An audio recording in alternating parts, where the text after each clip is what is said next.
Épître aux Hébreux, chapitre 9. Donc en vérité, la première alliance avait aussi des ordonnances pour le service divin et un sanctuaire de ce monde, car un tabernacle fut fait, le premier dans lequel était le chandelier et la table et le pain de présentation, lequel est appelé le sanctuaire, et après le second voile, le tabernacle qui est appelé le plus saint de tous,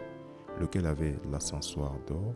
et l'arche de l'alliance plaquée d'or tout autour,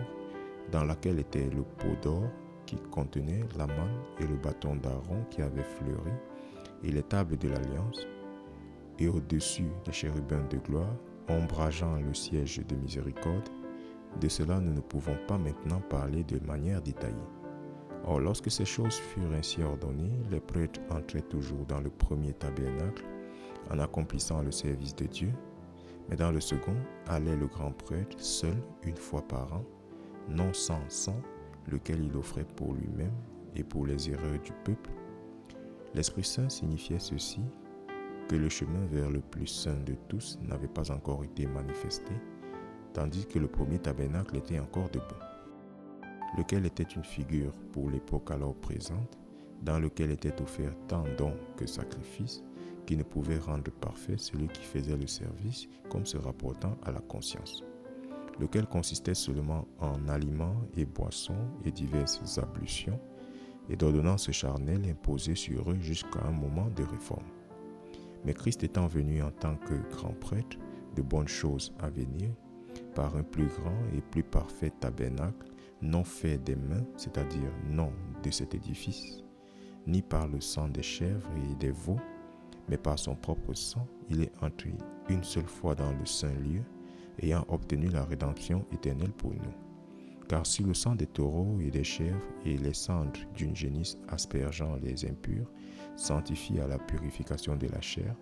combien plus sera le sang de Christ, qui par le moyen de l'Esprit éternel s'offrit lui-même sans tache à Dieu, purgera-t-il votre conscience des œuvres mortes pour servir le Dieu vivant.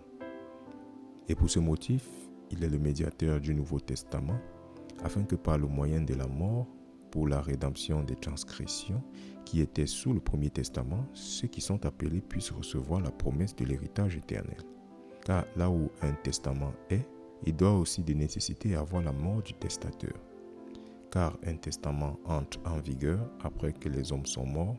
autrement il n'est pas en vigueur du tout tant que le testateur vit. C'est pourquoi le premier testament non plus n'a pas été dédié sans le sang, car lorsque Moïse eut dit chaque précepte à tout le peuple, selon la loi, il prit le sang des veaux et des chèvres avec de l'eau et la laine écarlate et l'hysope et aspergea tant le livre que tout le peuple, disant, ceci est le sang du testament lequel Dieu a prescrit pour vous. De plus, il aspergea avec le sang simultanément le tabernacle et tous les ustensiles du ministère, et presque toutes choses sont par la loi purgées avec le sang,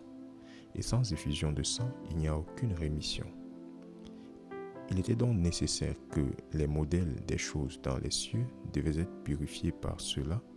mais les choses célestes elles-mêmes par de meilleurs sacrifices que ceux-là.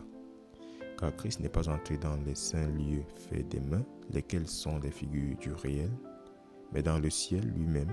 pour paraître maintenant dans la présence de Dieu pour nous. Ni encore pour qu'il s'offre lui-même souvent, comme le grand prêtre entre dans le saint lieu chaque année avec le sang des autres, car lorsqu'il aurait souffert souvent depuis la fondation du monde, mais maintenant une fois à la fin du monde, car alors il aurait souffert souvent depuis la fondation du monde, mais maintenant une fois à la fin du monde, est-il apparu pour enlever le péché par le sacrifice de lui-même. Et comme il est déterminé aux hommes de mourir une fois, après cela le jugement, ainsi Christ a été offert une fois pour porter les péchés de beaucoup, et à ceux qui l'attendent, il paraîtra la seconde fois sans péché à salut.